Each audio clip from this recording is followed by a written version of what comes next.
All right, welcome everybody to this episode of Monetizing Your Mental Capital, Season 2. I'm your host, Will Christensen. This is sponsored by Seller Labs. Welcome, Rolando R to the show. How you doing, Will? What's going on, my man? Hey, it is always good to hang out with you. I don't know if you know this, but you're actually one of the first clients that I met in person. So Uh, Rolando and mm. we've been working together for a long time now. So this is 2018. Think second year of the Prosper show. Oh, was that at Is the Prosper? Yes, it was at the Prosper show. I remember that now. So I'm standing at my table and I'm looking down.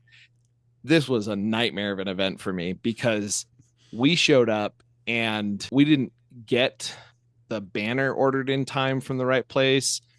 And so the day before the show, I'm literally calling every single printer in town in Las Vegas looking for the flipping banner. I was stressed to the nines. We found a banner, we got it up. We didn't ruin the trade show. It was fine. I remember I was looking down organizing some flyers or something. You walked up behind me and you're like, "Hey, Will, what's up?" And it's funny Mm. because we had been on the phone without video. Like it was Mhm. like Zoom was kind of a thing, but most It people didn't wasn't a turn thing. video Yeah. on. And so like sometimes it was cell phone that we were chatting on. And so I Hmm. had never seen your face, but I Hmm. recognized your voice immediately Mm. because we had spent hours on the phone automating stuff Do you know that's for a the premise to a business. show called Love is Blind? Hours and hours, and you never see the other person. And eventually, if you decide, let's hook up, Yeah. then you get to see the face. Yeah. That's actually really funny because my wife was telling me about that reality TV show. Yeah, but I instantly recognized your voice. So it's a pleasure to jump on with you all these years later and see where each other's businesses have gone. Yes, I know it's been a wild ride. In between there, we had some crazy pandemic threw the whole world into a spin and it changed. And I think that's been one of those cycles where things are changing, but they're Mhm. changing in a huge way for so many people and businesses right Yep. now. Before it was, oh, that's the 100%. real estate bubble, that's the telecom bubble, right? That's the and it was those sectors. This isn't everything. I would call it bubble. Everything is changing. People are changing. Organizations are changing the way they work. Yep. Amazon's changing everything. Yep. In so there's a like reshuffling going on when A it comes hundred percent. to work, what your attachment is to that work, right, and how organizations are moving forward with how they deploy workers. Yep. I think the coolest thing that I've seen in all of this is just how fascinating it's getting there. So we're going to dive into one of the first questions that I like to ask as we get into this show. Tell me, Rolando, why would an Amazon seller who's out there looking to grow their Amazon business, figure some of that stuff out, why would they be interested in hearing from you? Let's do this, Will. It all started when I was a little boy. I had dreams of, I wouldn't say being an entrepreneur, but I remember the first time I got money for doing some work. It was dirty work. I was working in a auto part store where they cleaned parts. This was in New York City, by the way, in the 80s, where, as nice as they are today. Yeah. And I remember you just get dirty, you're just coming home dirty because, auto parts, you get grease and all kinds of stuff. But that first check where they gave me some money, I was like, whoa, I could go buy some things. And that really like piqued interest. And it wasn't so much entrepreneurial, but it was just like, I can get paid for work. And that later, as I was, went to college, and by the time I graduated, it was, I'd like to get paid as much as possible for an hour of work, whatever that is, right? And how can I maximize that so that whatever hour I put in, I get the greatest amount of return? And that's kind of work. Like even the folks that work for me, it's the same thing. Look, I just don't want you to be a pencil pusher. I don't just want you to think about or do spreadsheets. How can we maximize your brain power so that we can turn that into something valuable? Mm. So it almost sounds like it became a mantra for your life. Like, how can I maximize my brain power to get the most out of what I'm paid for every hour I work? Yeah, or the thing that I'm doing. Yeah, paid or the thing that I'm doing. I want to get as much out of it. And in Espanol, it'd be, you squeeze the most juice out of that lemon, the most lemon juice out of there, right? So how do we do that? We don't have time. We can't go backwards in time. I wish there was some time machine, and all of a sudden, again, yeah, I'm gonna go back to when I was 10, right? Revisit that and then hit the reset button. And no, there's none of that. That doesn't exist. So how can you make the most out of the time you have with whatever you're doing, whether it's spreadsheet work or something else? How can I get the most out of it? And there's always a way to get the most. And it's just finding out, well, how can I do that? And then double down, triple down, quadruple down. Then you realize, wait, there's another way to do this. Really? And then you start the process all over again. I love it. All right. So imagining you stepped into a coffee shop with a friend, and this friend sits down with you and they're like, hey, I started doing a couple $1,000s a month on Amazon. I got some areas I'm trying to figure out. Which of these, if any, do you think you could help me with? And they start asking you about product launches or reviews or product listings or advertising or preparing for scaling. Any of those topics ring a bell for you in terms of places you might be able to give them some advice on?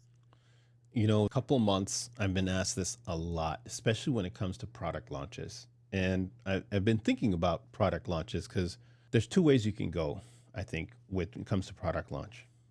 If you are an expert chef or you've been in the kitchen a lot, if you launch something in the kitchen space, you know something about how both people will use utensils in the kitchen and cutlery or other things around the kitchen. So you are sort of an expert in there just by usage. And therefore, you will understand the people looking for that product. And you'll understand that better than somebody just jumping into a name your platform with analytics and data, whether it's the Amazon data, Helium 10, Jungle Scout, doesn't matter, right? Seller Labs.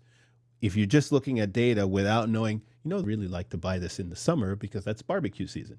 And then again, gifting season comes around or carving season comes around because of Thanksgiving.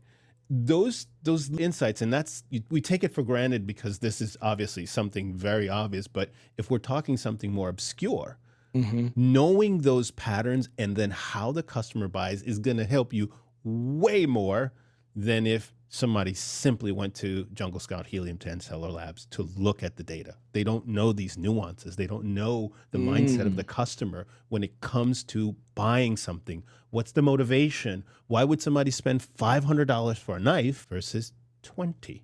And understanding that the person looking for the $20 knife has a completely different mindset and probably a different pattern of buying than a $500. Oh, by the way, I was a chef at a 5-star Michelin restaurant or one of these Michelin restaurants, and they buy tons of knife. Oh, wait, that's a business that's buying. I know how they buy and I know how they think. So you have different sets of customers if you're the expert. Now, the other route is I am passionate. I am passionate about kids' toys because I have a bunch of kids. I'm just saying. And I have a mission to help kids. If you're passionate about something, you're going to be curious. The curiosity then leads you to uncover and unfold things that is not in the data about reason why somebody would buy something. Because if you're not in either of those two camps, and you're in that camp says, or one of these other platforms says, this is the best selling, therefore, if I can get it in Alibaba for $1, I'm going to make a killing, right? Are difficult, which they do, you're not going to know why things fall apart. No. You're not going to know why nobody's buying from you or sales plummeted.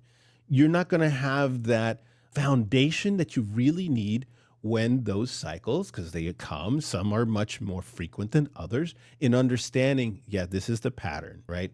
Or this is how I can take advantage of this pattern, both on the way up and on the way down. Right. And it's going to be a longer road, a tougher road for somebody simply coming in cold and just simply relying on, quote, the data that tells me this is the product I should be selling. Interesting. So your biggest hack in that arena is don't sell crap that you either don't have some serious experience with, Mm-hmm. you're not an expert in, Mm-hmm. or you're not passionate about. Yeah, no, it's too hard. Can you get there and become an expert? Yes, you can. But 10,000 hours. you're going to be far behind. Let's say some chef with 8 years of experience who doesn't know anything about Amazon, zero, but knows a lot about clients that buy the products he's trying to sell, right? Because of virtue of his experience. You're already behind if you're somebody that just says, yeah, we sell that $200 So even if you're knife. even if you've been selling it for a couple of years, this guy who's an 8-year plus chef Yeah. comes in, he's going to eat you for lunch because he's very quickly going to be able to tell why people, he's going to look at your listings, all that hard work you did to get to where you are. He's going to say, oh, I know why chefs aren't buying more of that. And he's going to create his own listings to compete with your listings and eat your lunch because he understands the mindset of the customer more. And that is where this Rufus thing comes in on Amazon now. Tell me about Rufus. So Rufus is the new user interface for Amazon's chatbot, but there's so much more happening. On the back end of it is what they call Cosmos. Back end is Cosmo. Just think of an AI system. On the front end, the user interface is Rufus. So Rufus, they did some study before they launched it with 10% of the Amazon customers to see if it would improve sales at Amazon. And guess what? It did. So then Amazon decided to roll it out to everybody. So everybody should have this by now, by the time you put this out there. So everybody should. This is interesting because I actually can speak to this. I was driving over to pick up my daughter from her friend's house, and I'm in the car, and so I'm the steering wheel, and I realized, oh, I really want to set this car up so that it'll do Bluetooth because it's an older van and it doesn't have the Bluetooth features. And so I want to see if I can find an adapter that'll go into the aux. And I was like, oh, I'm going to buy that on Amazon. Okay. So I opened up and I noticed Rufus down there in the corner, and I'd done a little bit of searching. I was like, you know what? I'm just going to see if I'm just going to turn this microphone on, and I'm going to start talking to Rufus while I'm driving. and at the stop signs, I'm going to hit the record button again and talk to it again to see if I can get it to give me some decent results. And my experience, what's interesting is I found that it wasn't quite ready for me. They've definitely got some kinks to work out, but I can definitely tell that I think part of those kinks is the sellers actually giving the information that the customers are looking for in their listings in a more accessible way, more understandable way for the LLM. So it's kind of an interesting. Well, Don, it's funny when I asked it a bunch of questions the last week, like way more than just a simple query like, hello, what's best product? It gives you conflicting data as well. On one hand, it says, I don't have access to reviews for that. But then in the next paragraph, it tells you, based on 5 reviews, it spits out the data. So it's not fully, I would call it mature. It's a very new product. But what Amazon is betting on, because they've already seen it increase revenue, and that's why now everybody has access to it, is that it's going to get better, just like ChatGPT. ChatGPT has 2-3 years ahead of where Chief Child Officer decided they wanted to get on the podcast. They want to be the third person on the podcast. They want to make it a panel. Yes, they wanted to make it a panel. I told her she was going to have to go make that panel with her mom for right now. So yeah, the stuff. So it's trained on the reviews. It's trained on the product listing. It's trained on the images in there. Not just that, it's also grabbing information outside of Amazon. I saw something on a competitor website the other day where I said, tell me what's important here. And it spit out a bunch of like this, that, and then at the end, the last paragraph said, based on app reviews. And that caught my attention because this is a hardware product. There's no app reviews on Amazon. That does not exist. So app reviews. It did a search, used the search to say, oh, look, there's reviews. So This is super interesting because I like my Bluetooth hunt as I went down there. It gave me a couple of decent options, and I think I did end up buying one of the options that it found.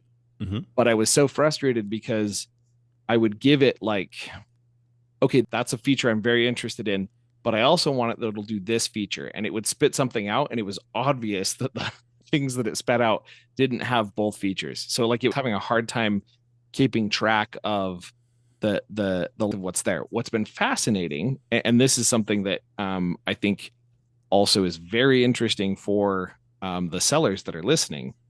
Perplexity just launched a shop with Perplexity add-on. Oh, oh, So oh. Perplexity is a tool that I use. It's replaced the big G for me. I don't use Google anymore. I use Perplexity. And for example, I am on the hunt right now for a new podcast microphone. Yeah. So this microphone is my mobile podcast microphone. I use it when I'm out and about at conferences. And my normal in studio microphone is a Blue Yeti, and it died. So I'm like, all right, I'm getting an upgrade. I'm going to something better than a Blue Yeti. Yeah. Figure out what I'm going to go get out there. And so I've been using Perplexity, and they even have, with a couple of integrations, you can buy right inside Perplexity. Yeah. Here's where it gets really interesting. Okay. It consuming Amazon's listings, no problem. Wait, so it is scraping essentially, or pulling data, this whatever we want to use the word for it. It's getting data from Amazon about the products. Yep. So here's the fascinating thing. This, I think, is what is going, like, I've Amazon buying Perplexity or something like that, because there that is currently searching the internet and putting all of this stuff together eats Rufus for lunch. Like it does 10 times better job researching, comparing data, spitting out what's there, and then it shows you pseudo product listings inside its interface. And then once you want to go buy, they figured out, wait a second, we could make a lot of money if we figured out a way to make the buying happen here. Right. Well, you know what they're so secured agreements with TikTok, and then it's on the ad side so that you on TikTok, stay on TikTok, but you get an Amazon ad. This is already now with Meta and Pinterest as well. These are just the beginnings of that. I think what all of these places, and the only one I haven't seen yet is YouTube, but I think this is the way I think it's going to shake out. Every one of these social commerce platforms knows they cannot deliver in the way Amazon can, because it's the most expensive. And that's where Amazon put a ton of money. They said, here we go. We got the last mile. We're going to compete with UPS and FedEx, and as well as the post office. The most expensive, the least profitable, they went and did it. Done. None of those companies have that. Not one. And if you want something delivered today, unless your name is Walmart, you're the only, or maybe Target. Now you're getting smaller. That's it. Pinterest doesn't have that. TikTok doesn't have it. Perplexity doesn't have it. None of those sites have that. Is quite the moat. It's the enormous moat. So on one hand, if Perplexity decides, we want to get into commerce, we got to get in league with Amazon. So what if we show the result or ads or whatever it is on Perplexity, click it, it's delivered, right through Amazon. I think that's the play if you really want to make significant inroads and have less friction in a Perplexity shop experience, in a Google shop experience, in a YouTube shop experience, TikTok shop, name them all. That's the only way, because TikTok has a few warehouses, but it's still 4 warehouses compared to the hundreds that Amazon has deployed around just in America. We would just talk America here. Hundreds in every, whole country. There's just competition, really, when it comes to delivery. That is fascinating. That is like mind in terms of what's there. I want to shift it up here, and I think a lot of sellers are going to want to know this from you. So 2 parts here. How do you think the role of reviews are going to evolve in the coming years? And do they still matter today in 2024? Yeah, just piggyback on the conversation we had. So Rufus is at inning number 1, top of the first inning. All right. Once Rufus really gets going and being mature, we know based on when you ask Rufus, it will tell you based on these reviews. So it's getting trained on reviews inside of Amazon. You don't have the reviews. It then, I also saw it say something like based on other products that are similar, right? So you have 2 reviews, not a lot of data. So it's going to go out and find competitors. I want to train it on our data, on our listings, on the questions and answers on our listings, on the infographics on our listings, on the A+ content on our listings, so that the data it's getting is based on what we want it to prioritize. Now, here's the kicker. You need to understand what Rufus is prioritizing. And we've been using the other AI bots, the chatbot, ChatGPT, as Rufus spits out results and gives what it calls preemptive questions. We fed it all the Rufus results and then fed it all the white papers written about Rufus and Cosmo, and it came back with what it's prioritizing. That was the revelation. So like, oh, it's what we got to do. So what is it while prioritizing? It's prioritizing what the thing is for. What is it for? Like you're saying a microphone. Ooh, the job to be done. This is a microphone for a podcaster. Oh, that is fantastic. This microphone is for a musician. This microphone is for a speaker on a stage. Those 3 people or persons may use a microphone differently, right? And the that they're willing to pay is going to be a little bit different. Somebody that's a podcaster obviously is going to pay up a certain amount, but then somebody that's going to present on stage, a musician, right? A live performance, they're willing to pay way more because they know their voice is a premium. And so if you have an intelligent system that when you go to search microphone, you just simply put microphone or stage microphone. But if it also has, they bought a guitar from us, they bought an amplifier, they bought speakers, this is a musician. Give them results about a microphone for musicians. Now, if you're not optimizing for that type of search where Rufus knows preferences and then understands the listing to say microphone for musicians as these guys here, they have this, that comes up in the results, right? It's different than I'm going to simply optimize for our stage microphone. Okay, those days are going by the dodo bird. The more you and I talk every hour, every day, as Rufus gets better and more mature, those just simple keyword strategies that have been around for the last 5 years, they're not going to work anymore. That's right. They're not going to work anymore. So, okay, that's fascinating. And I have a feeling that's going to be our clip right there as you're talking about, like, here's what it's prioritizing. That's a mind-numbingly cool data there. When you talk about what is it for, I love to share this analogy. It's an analogy that's given in a book. There's a guy who, his name is escaping me at the moment. Oh man, it'll come. The short version is he and his team at a college, they were doing a study for McDonald's. And they were trying to figure out how to sell more milkshakes. And they did tons of advertising, out there and just tick. Okay. And we're like, you know what? That's it. We're going to go like figure what's going on here. So what they did is they sicked a whole bunch of people and they had them go stand in the lobby. Okay. So watching these people come in to buy milkshakes and they're writing down things furiously. They dressed, what, gender, everything. They're just writing down information about these individuals. And then after some time, they started following these people out into the parking lot and saying, hey, excuse me, could you hold on one second?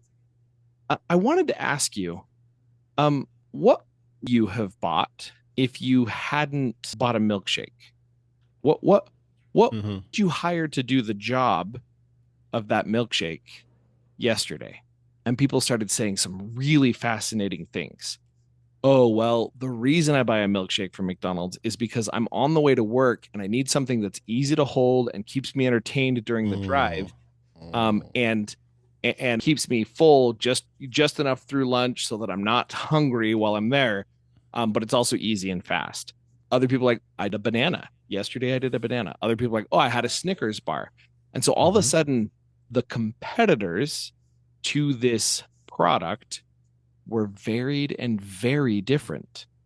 And it was like, oh, what we thought people were buying and using this for is not what we understood, which Mm-hmm. goes back to your very first statement, Rolando. Be an expert or be passionate so that you can understand the job to be done. Because that's Mm-hmm. really what we're talking about. What is the job to be done of a milkshake? Keep my belly full on my way to work, or there were several other jobs to be done. And the that they went and about like ideal profile, Mm-hmm. what we're really doing is identifying a persona associated with a job to be done. So Yeah. rather than ideal customer profiles, we probably should be doing the same thing Rufus is and Yes. identifying what's it. For and then how is it? There's a word I love that we fed to various other AIs. Reverse engineer, and in order to reverse engineer, you have to understand data. And I'll leave you with this about data. We made some assumptions on a product that sells really well for us. So we took Seller Labs data where it gave us all the orders, the time, the dates, the locations, the states, and everything. And we broke it up into 4 groups. The highest performing above a medium. So the highest performing Mm, relative to their population. So we put those into 4 buckets, and we from top performing to the lowest performing. We thought that the top performing group would outperform everything else.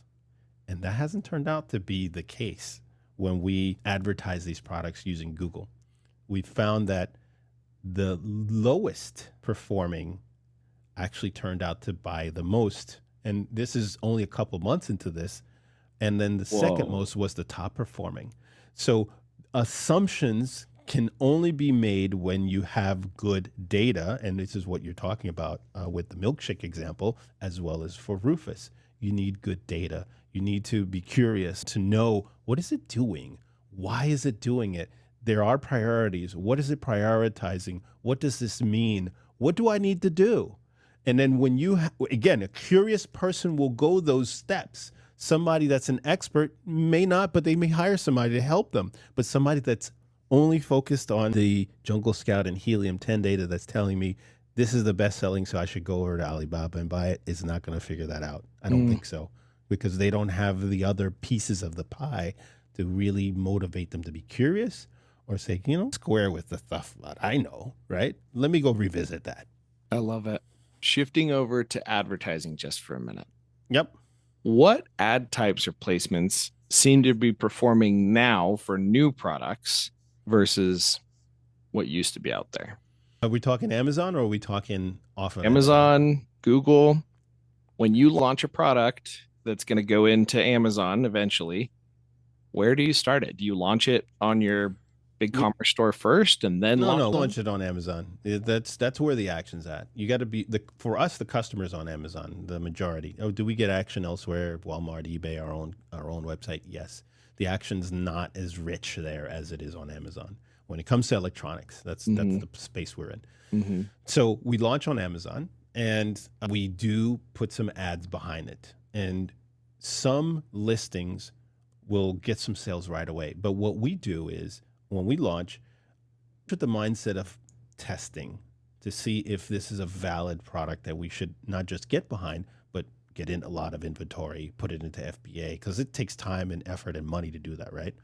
So we will launch some products and strictly be MFN, merchant fulfilled. And we know if we can buy 1, 2, or 3 or 4, we're onto something, because somebody is willing to buy a product that's going to, exactly, and wait. And that tells us there's interest and the product is something people are looking for. So now what that's interesting. if we up the inventory, put it into FBA, it's going to be close to the action. I could get it tomorrow, or even in some cases, depending on the city, I get it tonight. Yeah. Right. I get there's stuff here all the time that comes same day. Yeah, exactly. They're rolling that out in more places. So that's kind of our strategy. If we notice that on MFN, we already got a couple of sales, I call it sprinkle. That's literally the technical word, sprinkle. Let's sprinkle in some inventory into FBA. Does it sell out? Oh, yeah, we sold out the 10 units. I'm talking really small numbers here. We sold them out, or we're getting ready close. Now we have valid, confirmed proof that there's interest, Okay. there's velocity, and now we can, you know what we can do? We can increase ads. Let's pour a little more fuel on that fire. You put a little bit of ad budget towards it on MFN, and then you graduate it from MFN to a little bit of inventory in FBA. Yep. And then you graduate a little farther and start dumping it on and let the data tell you what's actually going to work. That's how you get your first reviews. Like, do you do the Vine thing? Do you? We try to get the Vine. So we also use Seller Labs to, the automatic notification for reviews, but we use Vine. Why? Because those first 5, I think now the first 3 reviews, it used to be 5, but now the first 3, Amazon will give those to you for free. They won't even charge you. That's just a couple months ago they changed that. So you had to pay for everything. Now the first 3 are free. And then above that, you pay, some amount. But the easiest way to get it going is to get those first couple of reviews, get those first couple of sales going. And now you got to spend the money, because the hardest thing for a seller is cash flow. And I've heard Damon John, the shark, say this. That's why he doesn't invest in some companies, because they don't have very good management of inventory, because that's what sunk him. Cash flow. Is the cash flow, the bad inventory. So now we take a little bit of a slow and go approach. Is there an audience for it? Yes. Can we sell it? Yes. Can we get it into FBA and sell it out? Yes. Let's put some more, because now we're validated. Instead of, imagine getting half a container of something from China and, with it for 2 years. Yeah. I love what you've done there in creating a minimum viable process. So are you just buying a couple from your manufacturer and just, is that you doing it, or you have a team that's doing it? No, I've got some lovely that work with me on catalog. I have a catalog team, and we pour through listings and data and find how to excel at getting the customers to buy. Right. We do a lot of research on that, but then at the end of the day, it's about, like you said, that customer. Okay, so what's a customer thinking that, why would they upgrade? Not upgrade to this thing. They are probably already have something old. What are we not addressing? So we poke around and look at the competitors' listings. What are they complaining about over there? And then we use something like, ChatGPT to tell us, 500 complaints that are on there. This is the thing that keeps coming up. Yep. And then you can focus a listing around that. And then the other thing I want for us has been a game changer is that now we can offer support through the app. So on the Amazon app, there's a button that says get product support. That goes normally to some guy or some girl in India. For our products, now when you hit that button, it goes right to us. And we get to talk to the customer. And you don't get to do that very easily on Amazon. So that has been a kind of changer for us as well. Huge hack. Rolando, it has been fantastic to have you back on this podcast. I think you've blown some serious minds here. Let's ask this question. Let's imagine that you could make a phone call back to that younger version of yourself who just got their first paycheck. And we're going to assume that he's mature enough to receive the advice you'd give him today. What advice would you give him? World is not fair.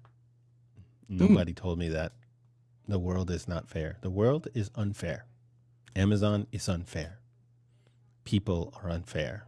Businesses are unfair. And not that just it's unfair and live with it, but understand that because it's unfair, there is no easy path to victory. There's no easy path to entrepreneurship. There is no easy path to climbing the corporate ladder.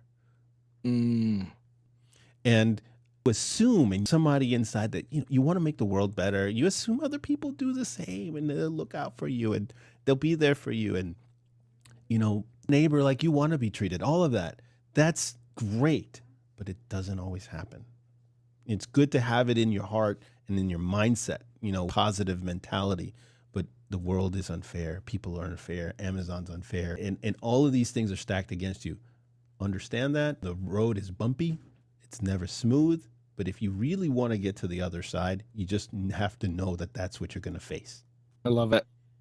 So as we let go of that unfairness, we can actually buckle up and get some things done.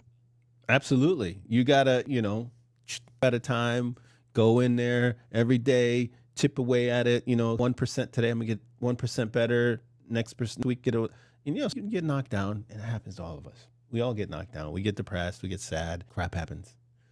But, talk like you, see each other. Hey, what are you seeing? Yeah. Community of other folks that can, to that next second, third, or fourth step. And you're like, oh, wow, I could do that too. Yep. All right. Final question. Tips, tricks, or books you'd give to that friend of yours in that coffee shop who's just getting started. What tips, tricks, hacks, or books would you have for them? Ooh, tips. And they're getting started on Amazon? Is that the question here? Hacks. I don't know. That sounds like my buddy Kevin King. No, he's the premier hack king. I'm going to go opposite on this one. Instead of hacks, it's about blocking and tackling. If you're a sports person, really about fundamentals.